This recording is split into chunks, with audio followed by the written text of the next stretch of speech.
Hai, Assalamualaikum warahmatullahi wabarakatuh. Ketemu lagi dengan saya Umi, praktisi talent mapping. Dan kali ini saya mau ngajak ngobrol teman-teman semuanya, terutama teman-teman yang akan memasuki dunia kerja. Karena ini satu hal yang menarik, satu hal yang bisa kita diskusikan bersama. Oke?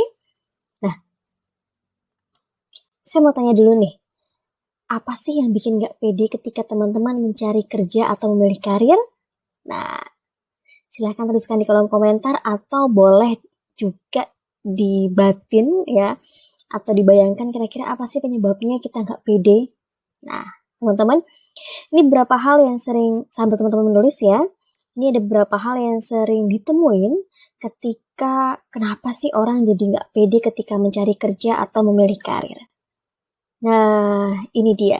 Ayo, yang bingung boleh cung, atau yang merasakan hal yang sama boleh juga manggut-manggut dan menuliskan di kolom komentar. Yang pertama adalah begini. Bingung. Bingung mau melamar posisi apa. Kemudian bingung nanti ketika waktu wawancara jawabnya gimana gitu ya. Terus kemudian cocok nggak ya sama pekerjaan yang aku lamar nanti? Aku bikin CV-nya seperti apa? Kemudian juga ada yang kalau nanti nggak keterima gimana? Atau justru kalau nanti diterima kerjaanku ngapain aja sih? Nah, seringkali teman-teman kebingungan ini tuh muncul di kalangan mereka yang akan memasuki dunia kerja. Dan ini adalah sering kali obrolan yang muncul di kelas. Biasanya, saya bingung nih Miss, ini gimana ya? Ini cocok gak ya? Aku nanti seperti apa nih? Coba kita lihat ya. Nah, teman-teman, ketika kita merasa bingung, itu biasanya karena kita belum kenalan. Artinya apa? Kita belum tahu gimana dan mau kemana. Nah, solusi yang paling mendasar adalah supaya kita nggak bingung lagi mau seperti apa, kenalan dulu. Terutama dalam hal ini adalah kenali diri kita sendiri. Saya mau bercerita mengenai satu hal yang mungkin teman-teman juga sudah sering lakukan. Ketika kita akan melakukan sebuah perjalanan, tentunya ada banyak pilihan kendaraan yang bisa kita gunakan. Ya, kenapa kita memilih pesawat? Kenapa kita memilih motor misalnya? Kenapa kita memilih sepeda atau kita memilih mobil? Tentunya semua ada preferensi masing-masing. Nah, ketika kita akan melakukan perjalanan jauh, tentu kita memilih pesawat. Dengan begitu kita akan bisa lebih efisien, lebih efektif, kemudian kita bisa sampai tepat waktu dan kemudian lebih mudah. Kebayang nggak kalau teman-teman ke Papua itu menggunakan mobil?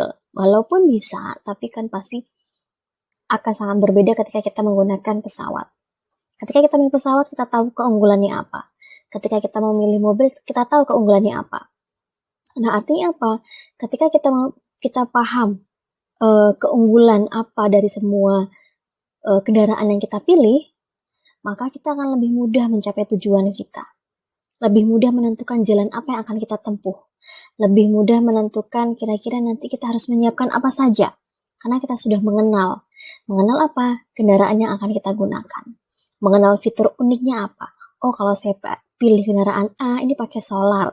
Kalau solar, berarti saya harus siapin A, B, C, D, supaya nanti ketika perjalanan itu lancar dan ketika sampai tujuan itu seperti apa. Nah, kurang lebih seperti itu yang harus kita siapkan teman-teman. Sama, ketika kita bingung kita harus seperti apa ketika nanti melamar pekerjaan, coba kenali dulu fitur unik kita tuh seperti apa. Sehingga apa? Kita tahu ketika kita ingin pekerjaan tersebut, ketika kita punya tujuan tertentu, kita tahu bagaimana cara kesananya. Kenapa? Karena kita sudah kenal dengan fitur unik kita, kita tahu kita butuh apa, kita tahu kita butuh improvement di mana, kita tahu bagaimana kita menawarkan kepada orang lain. Hey, kamu pilih saya dong, karena saya adalah A, B, C, D. Itu yang bisa kita lakukan. Sehingga teman-teman, yuk kita kenali diri kita sendiri dulu, karena dengan begitu kita akan yang pertama jadi tahu peran apa yang sesuai. Kalau tadi ngomongin kendaraan, apakah kita cocok sebagai driver atau sebagai co-driver misalnya, gitu ya. Nah, sama dengan pekerjaan, kita mau seperti apa perannya? Accounting kah? HR misalnya, marketing kah? Nah, ada banyak peran yang bisa kita pilih. Jadi tahu juga bagaimana cara menjawab pertanyaan saat wawancara. Pertanyaan paling mendasar yang sering ditemui ketika wawancara adalah sebutkan kelebihan dan kekuranganmu. Duh, ini pertanyaan yang biasanya paling PR banget gitu. Padahal sebenarnya kita sudah tahu jawabannya. Nah, tugas kita sebenarnya untuk mencari tahu kira-kira kita kekuatannya seperti apa, keterbatasan kita seperti apa. Ketika kita paham keterbatasan kita, kekurangan kita bukan berarti itu satu hal yang memalukan teman-teman, tapi ketika kita paham keterbatasan kita, artinya kita jadi tahu bagaimana mensiasatinya, ya. Tidak serta-merta, oh berarti kalau aku gagal di sini, aku jelek di sini, berarti aku nggak oke ya. Nah, bukan seperti itu. Berikutnya adalah pekerjaan apa yang cocok dengan bakat dan kekuatan kita. Ini penting sekali, ya. Kemudian tentu saja ketika kita paham diri kita tahu bagaimana cara membuat CV yang menjual, membuat CV yang menarik. Seru ya? Berikutnya adalah kita tahu bahwa sukses itu memilih jalan yang sesuai. Artinya begini, seringkali kita merasa bahwa saya tuh nggak sukses karena tidak seperti si A. Si A tuh sukses banget deh karena dia bisa A, B, C, D, E. Padahal sebenarnya kita pun bisa sukses. Sebenarnya kita tuh sukses, tapi jalan kita hanya berbeda. Kita memilih jalan ke kanan misalnya, kemudian belok ke kiri. Nah, teman kita ada yang memilih jalan ke kanan lalu belok ke kanan misalnya. Nah, jadi kita punya jalan masing-masing teman-teman. Sehingga penting kita untuk memahami jalan tersebut, penting kita untuk memahami fitur unik kita, sehingga kita bisa lebih mengapresiasi kira-kira kita suksesnya itu seperti apa. Berikutnya adalah apa? Ketika kita paham bahwa nanti kita bekerja seperti apa, kita tahu aktivitas apa yang akan sesuai dengan kita.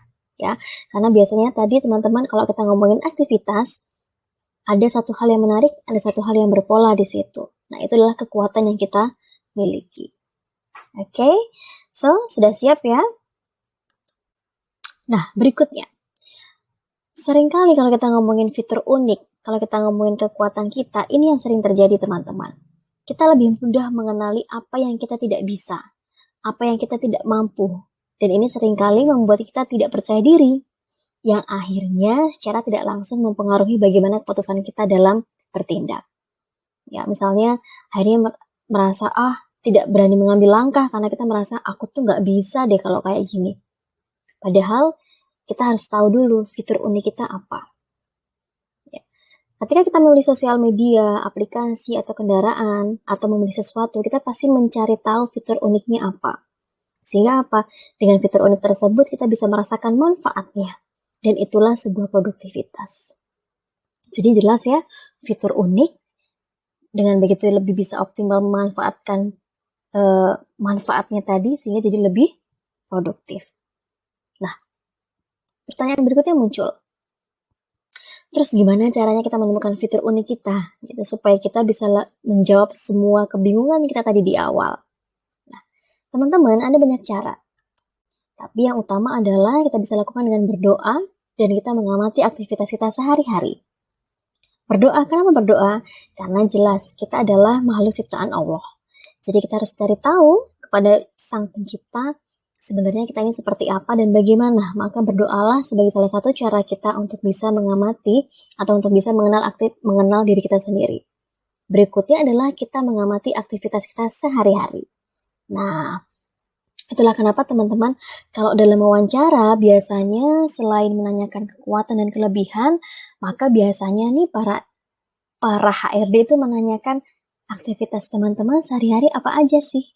Hobinya apa aja sih? Nah, kenapa? Karena dari aktivitas-aktivitas yang kita lakukan, maka ada satu hal yang menarik. Ketika kita lakukan aktivitas yang kita suka, kita bisa, maka kita bisa menemukan sebuah pola, teman-teman. Sebuah pola yang itu tuh berulang.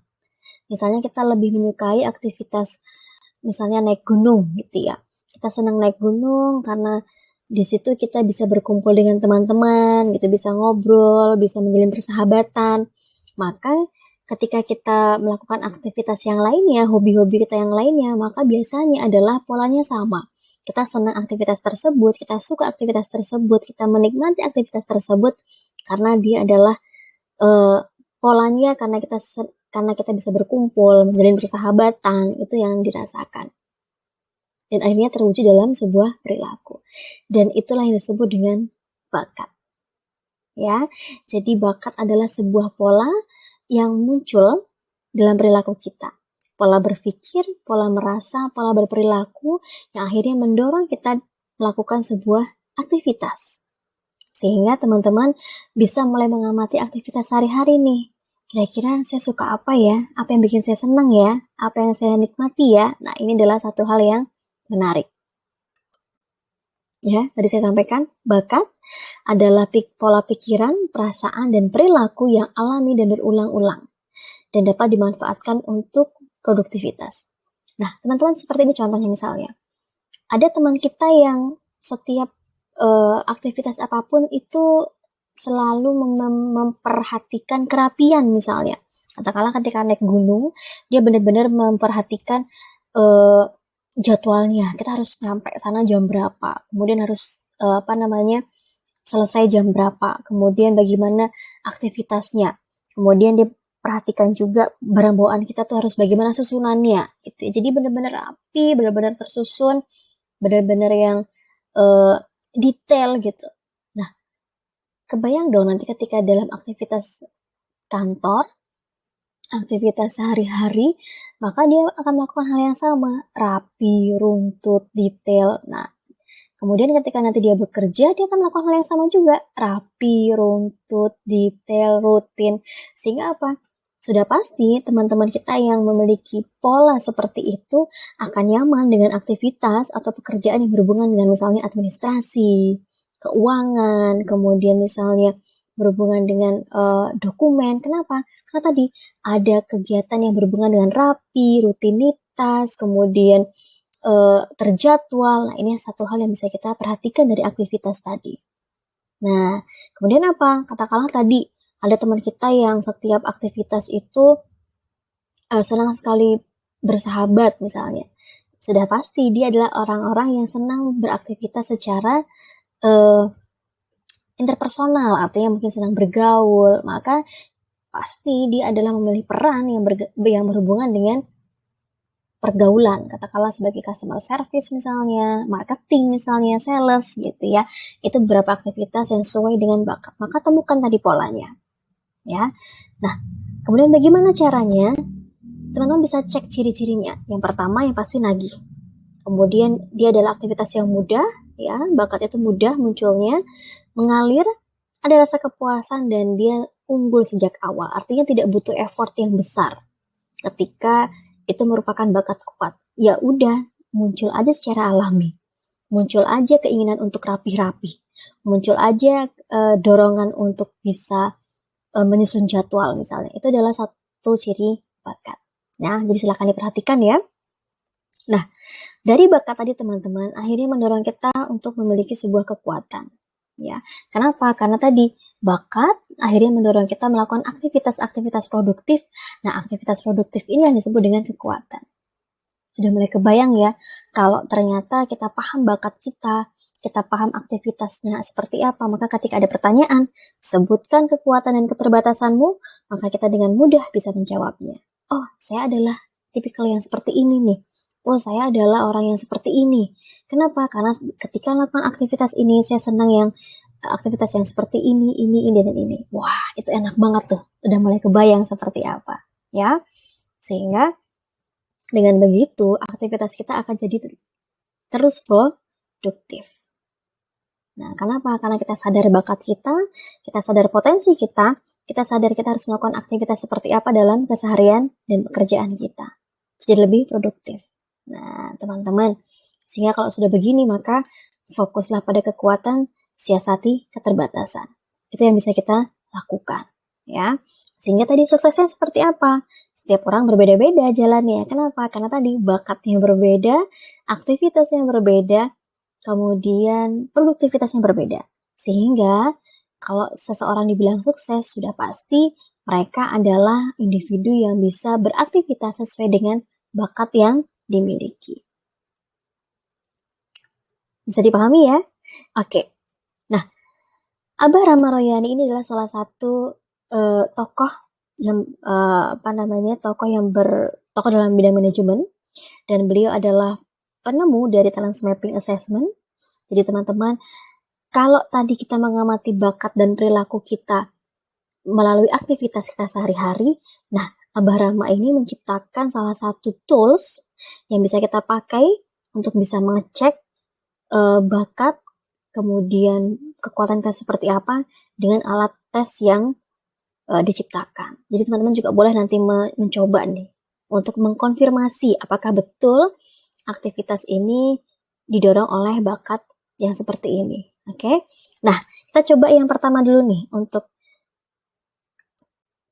cek-cek gitu, cek-cek sederhana.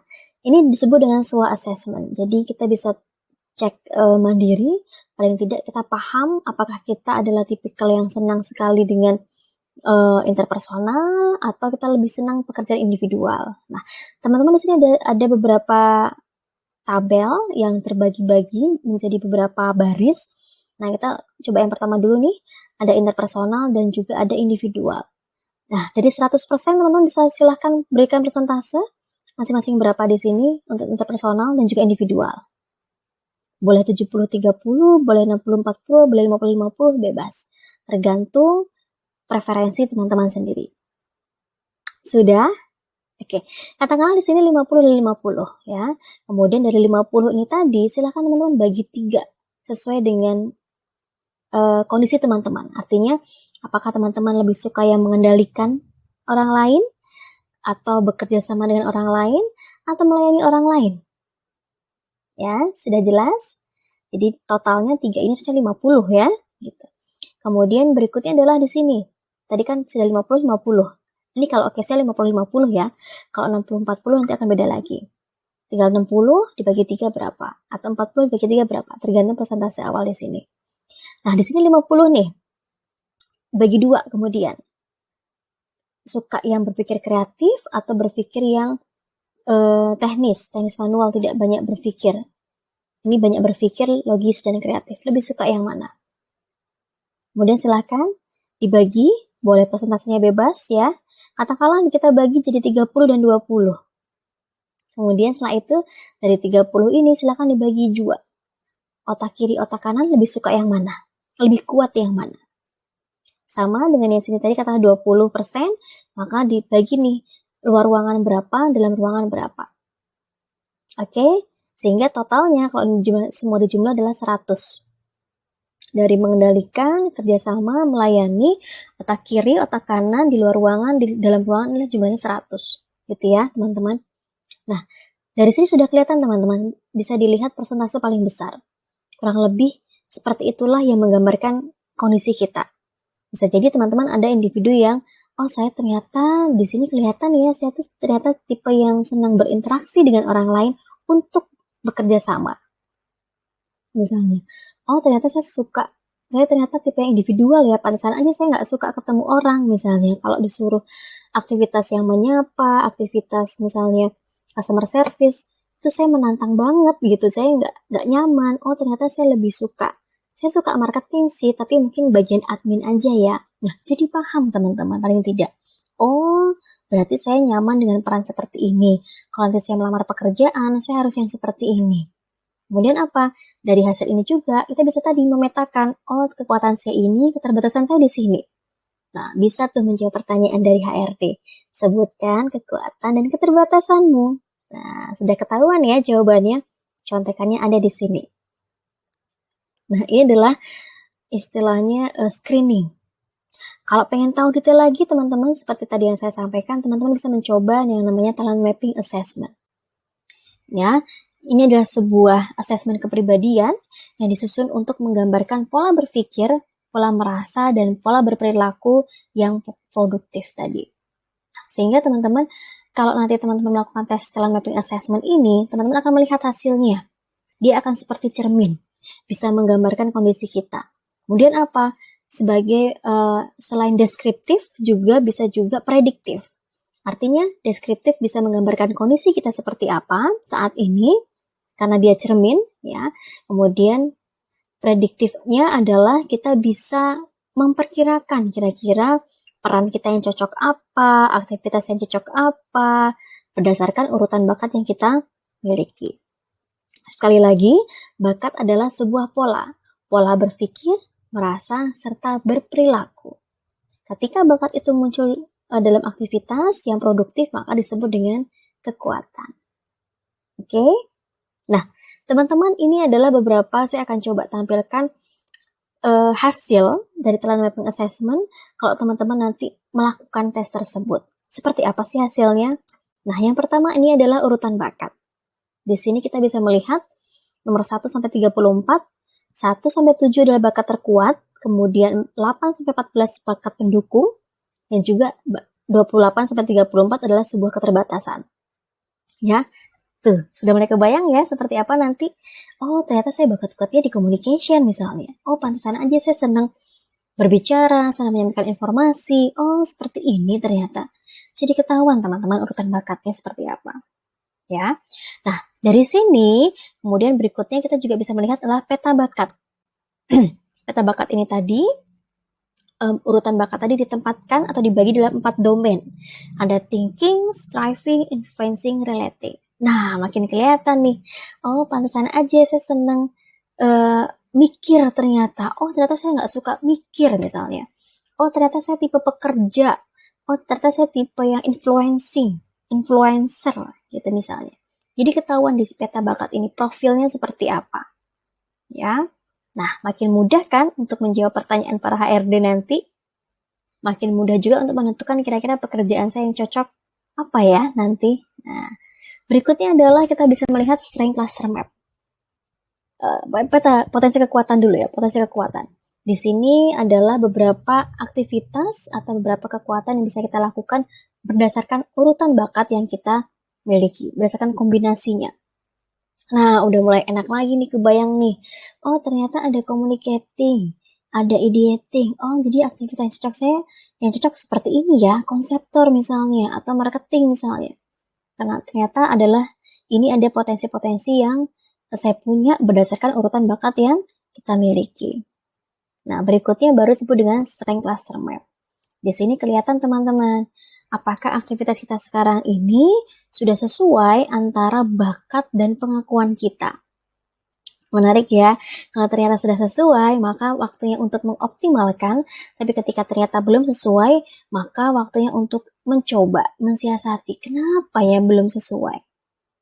Bisa jadi kita belum pernah mencoba, dan ketika mencoba, siapa tahu kita bisa menikmati. Ketemulah kekuatannya, oh pantesan aja selama ini saya bingung. Ternyata aktivitas yang harusnya saya coba, belum pernah saya coba. Misalnya seperti itu, ya. Ini strength cluster map.